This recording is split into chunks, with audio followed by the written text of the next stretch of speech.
Ever felt the hairs on the back of your neck rise? Not in response to something you see, but to something you feel. That primal instinct, the one that sends a cold shiver down your spine and tells you to leave, to run, to not look back. I've always wondered what happens when you ignore those warnings, when you dismiss the gut feeling trying to protect you. I found the answer when I was a child. I should start by saying I'm not brave. Not even a little.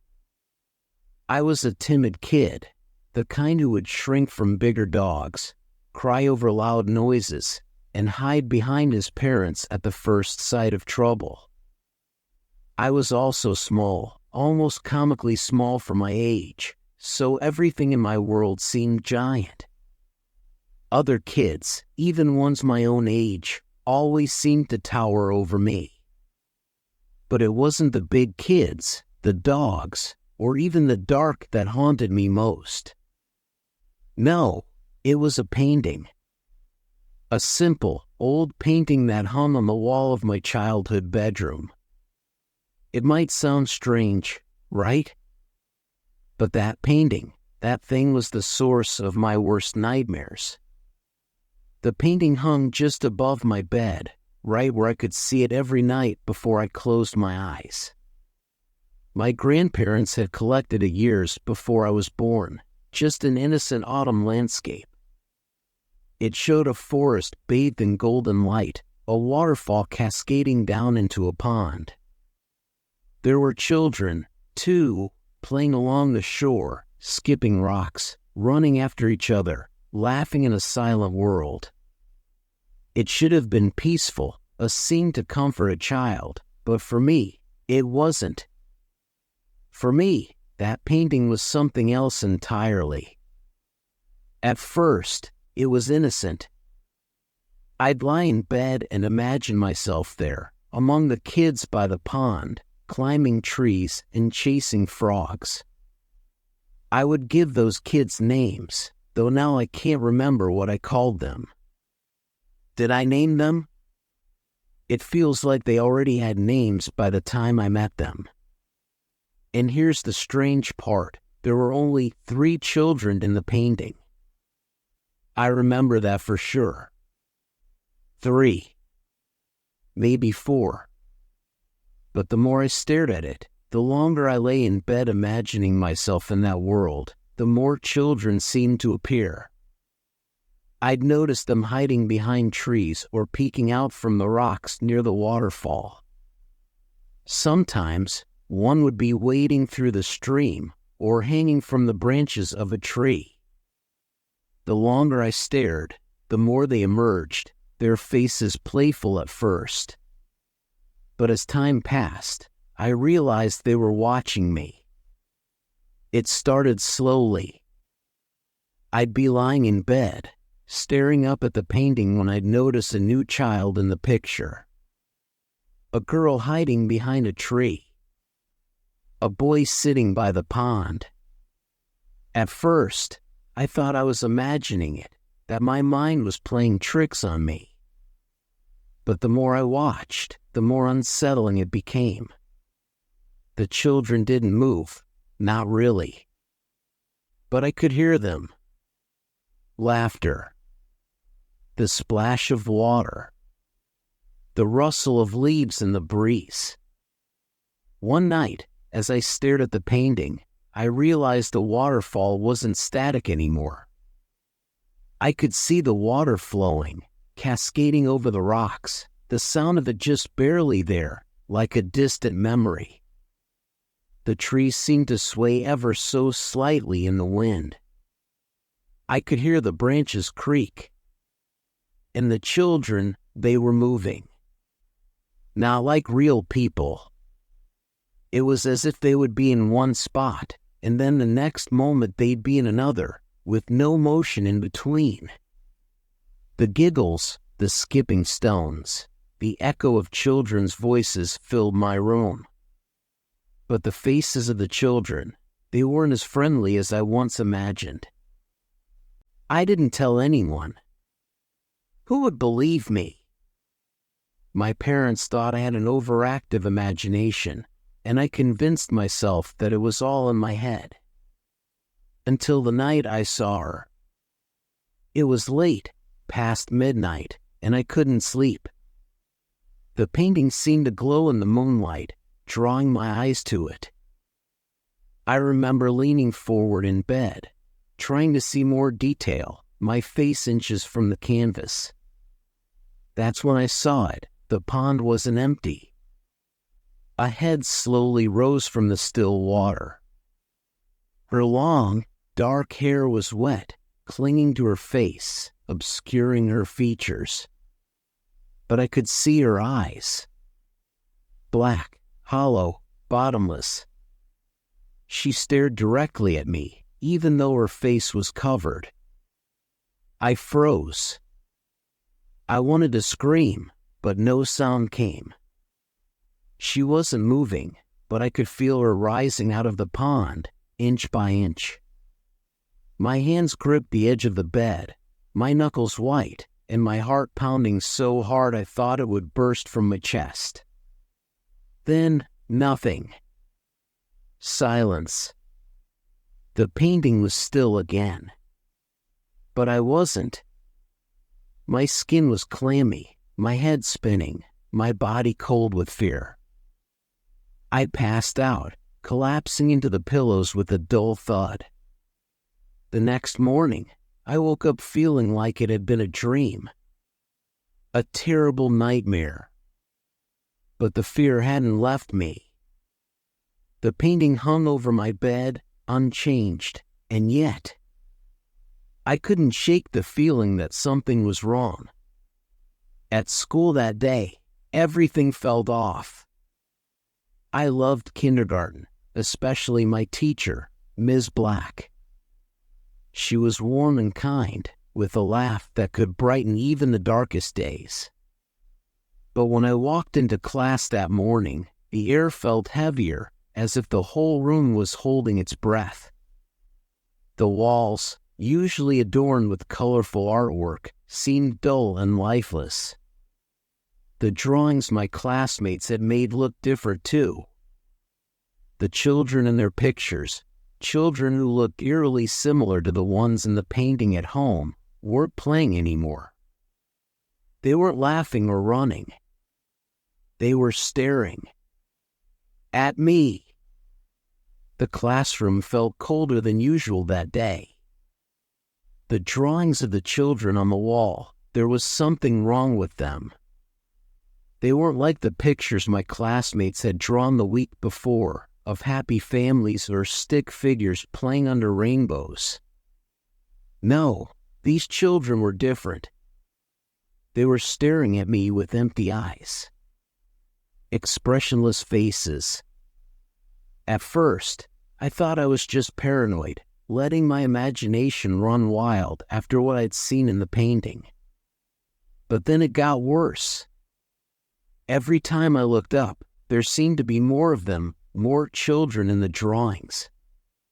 At their desks, on the playground, even in the corners of the classroom. Their eyes, hollow and dark like the woman's in the pond, followed my every move. I felt sick. My stomach churned, and a heavy, oppressive feeling weighed down on my chest. I tried to ignore it, tried to focus on the lesson, but I couldn't stop glancing back at those drawings. Ms. Black was at the front of the room, her voice soft and calm as she explained the day's assignment, but her words felt distant, like they were coming through a fog. I looked around at my classmates, hoping to find some kind of comfort, but their faces were all blank, empty. They weren't smiling or whispering to each other like they normally did. And then, slowly, one by one, they started turning to face me. Their mouths didn't move, but I could hear the sound, like a soft murmur, a whisper, filling the room. It was faint at first, but it grew louder with each second, a strange chorus of voices that felt like they were coming from everywhere and nowhere at once. "Why are you still here? I flinched, looking around wildly. Who said that? My heart was racing now, my palms clammy as the whispers grew louder, more insistent. You shouldn't be here. I shot up from my seat, knocking my chair over in the process. Every pair of eyes was locked onto me now, my classmates, the children and the drawings on the wall. Even Ms. Black had stopped speaking, her gaze fixed on me, her expression unreadable. The room felt like it was closing in around me. I stumbled backward, my head spinning, the whispers now deafening in my ears. Why are you still here? And then I saw her. Sitting at Ms. Black's desk, at the front of the room, was the woman from the pond. Her wet, black hair clung to her pale face, obscuring her features just like before. She sat unnaturally still, her body rigid, her hands folded in her lap. But her eyes, those empty, dark eyes, were staring directly at me. I couldn't move. I couldn't breathe. She stood up, gliding across the floor toward me without moving her legs. The sound of the whispers grew louder, overlapping in a chaotic, unbearable cacophony. My head pounded, my vision blurred, and I felt the blood trickle from my nose as my body finally gave in. The last thing I heard before I passed out was that same voice, the one from the whispers, cold and emotionless. You shouldn't be here. I woke up in the nurse's office, the sterile smell of antiseptic filling my nostrils. My head throbbed, and I felt weak, as if all the energy had been drained from my body. A dull ache settled in my chest as I struggled to piece together what had just happened. The nurse, a kind older woman with graying hair, was fussing over me, dabbing at my nose with a tissue. You're lucky you didn't hurt yourself when you fell, she said with a concerned frown. You had quite the fainting spell. Must have been a combination of the heat and stress. I wanted to tell her it wasn't the heat. It wasn't stress. It was the woman. The woman from the pond. But how could I explain that without sounding crazy? Before I could even try to form the words, I heard a familiar voice from the doorway. There he is. My grandpa. I hadn't expected him. It was usually my mom or dad who picked me up when I was sick, but seeing him there, in his old work jacket and worn-out boots, filled me with a strange sense of comfort. He was strong, steady, unshakable. But as I looked at him, I noticed something different. His face was grim, his eyes heavy with a sadness I'd never seen before. He didn't say much as he thanked the nurse and guided me out of the school. The car ride home was silent, save for the occasional sigh from my grandpa as he gripped the steering wheel, lost in thought. I kept expecting him to ask me what had happened, to lecture me on being more careful. But he didn't. He was quiet. Almost too quiet. We pulled into the driveway of my house, and as he helped me out of the car, I finally mustered the courage to speak. Grandpa, I began, my voice shaky. Something's wrong. He glanced down at me, his face unreadable, but I saw the flicker of something in his eyes. Fear, maybe. Or was it guilt? I know, kiddo, he said softly, his voice barely above a whisper. I know. That night, I didn't want to go back to my room. I begged my grandpa to let me sleep on the couch, to stay with him in the living room. He agreed, much to my surprise, and I spent the evening curled up under a blanket, watching as he sat silently in his armchair, nursing a glass of whiskey. I could tell something was weighing heavily on him, but he didn't say a word. Not until much later, when the house was quiet and the world outside had fallen into that eerie stillness that only comes in the dead of night. I was half asleep when I heard him speak, his voice low and rough. "Boy, there's something I need to tell you." I sat up, blinking groggily as I tried to shake off the haze of sleep. "What is it, Grandpa?" He took a deep breath, staring into his glass for a long moment before finally meeting my eyes. "Ms. Black," he said, his voice strained. "She passed away a few weeks ago." My heart stopped. "What?" "It was that field trip," he continued, his words slow and deliberate, like they physically hurt him to say. "The bus, it went off the road. Down a cliff, near a waterfall. Into a pond." My head spun as memories I'd buried deep down began to surface. The bus, the screams, the water. "You were the only one who survived," he said softly. "A dozen children and Ms. Black. They didn't make it." The words hit me like a freight train. My chest tightened as the memories came flooding back, the field trip, the winding road, the moment the bus skidded off the edge, tumbling down toward the forest below. I remembered the sharp pain in my head, the cold water rushing in as the bus sank into the pond. The cries of the other kids, the terror on their faces as they struggled to escape. And then, nothing. Blackness. "I thought I lost you," my grandpa said, his voice thick with emotion. "When they pulled you out of that water, you were barely breathing. The doctors said it was a miracle you survived."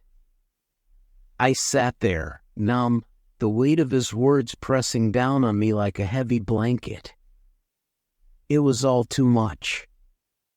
The children and the paintings, the woman in the pond, it all made sense now. They were the ones who didn't make it. The children who died. And the woman, Ms. Black. She had been trying to tell me all along. But why? Why was I the one left behind? "Grandpa," I whispered, my voice trembling, "why can't I remember?" He looked at me, his eyes filled with a deep sorrow I couldn't quite understand. "Sometimes the mind protects itself from things too painful to remember," he said quietly. "But maybe it's time you face it."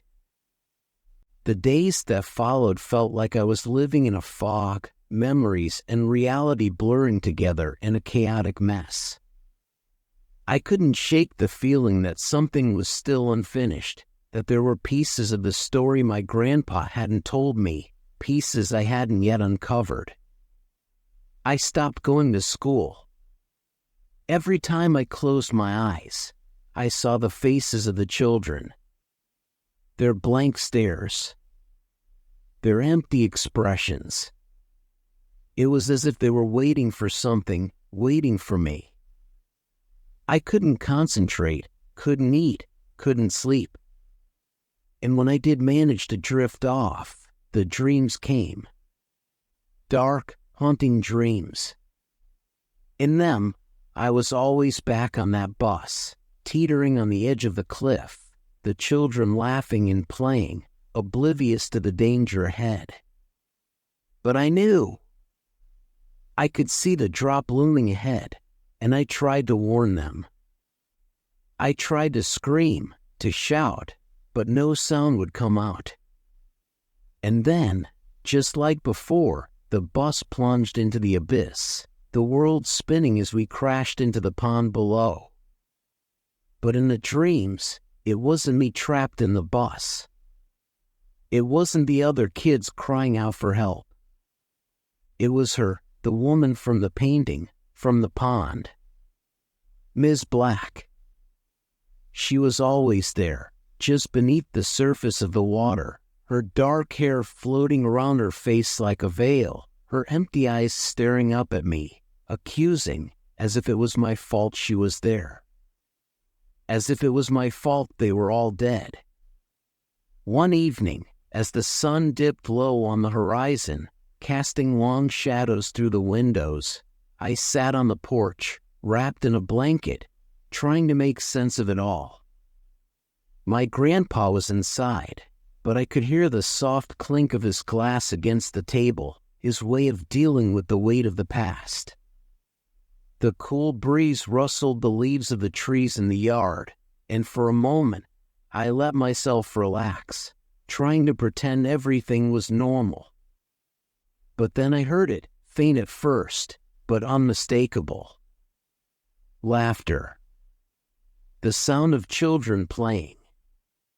My heart skipped a beat, and I shot up, eyes scanning the yard. It was empty. But the laughter was growing louder, closer, as if it was coming from the trees themselves. I swallowed hard, my hands trembling as I stepped down from the porch, my bare feet sinking into the cool grass. I don't know why I followed the sound.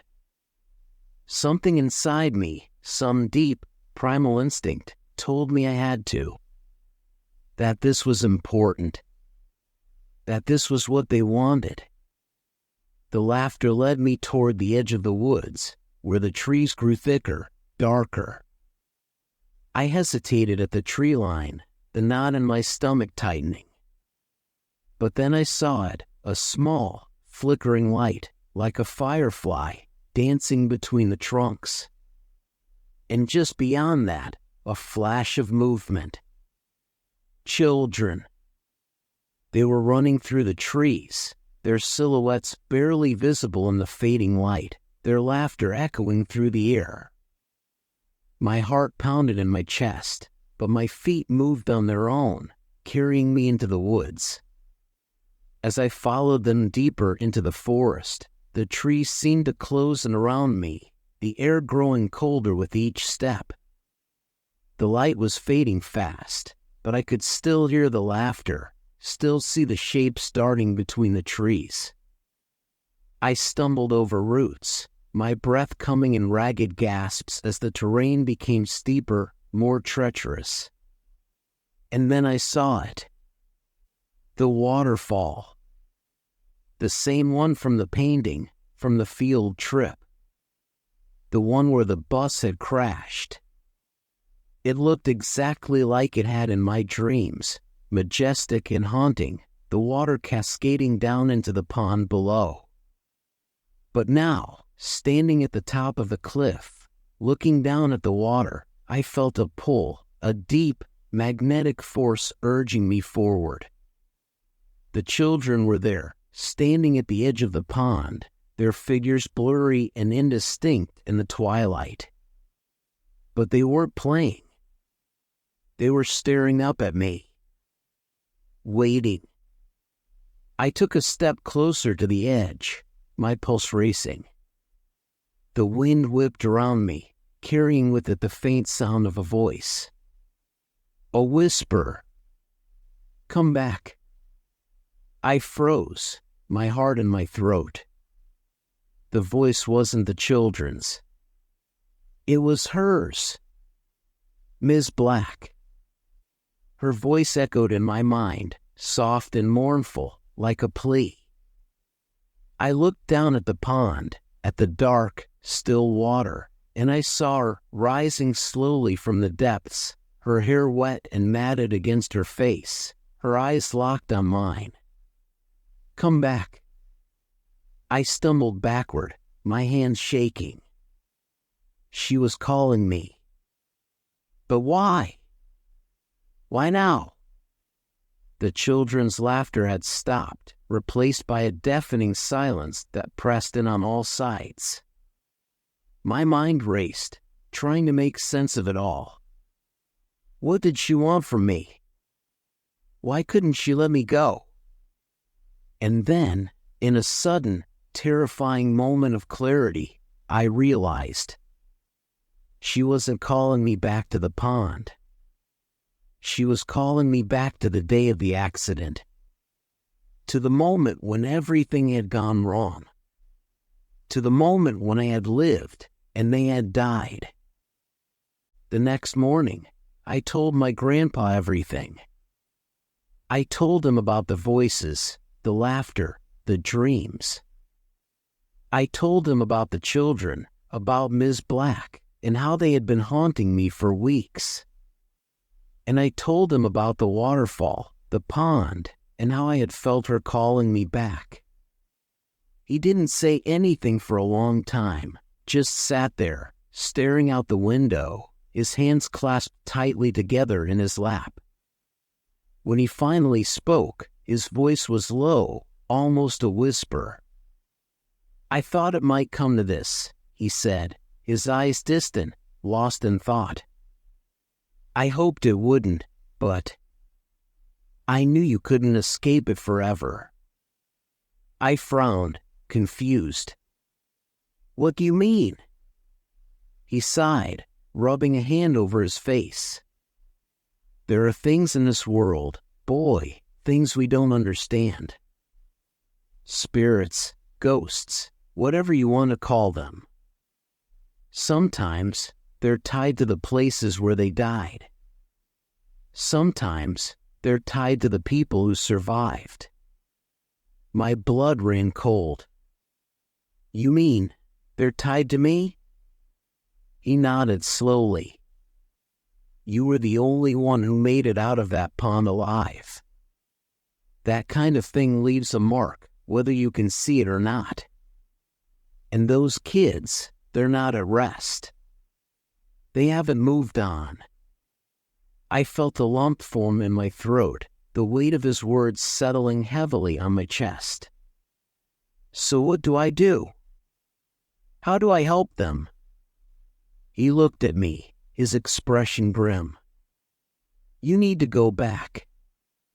To the place where it all happened.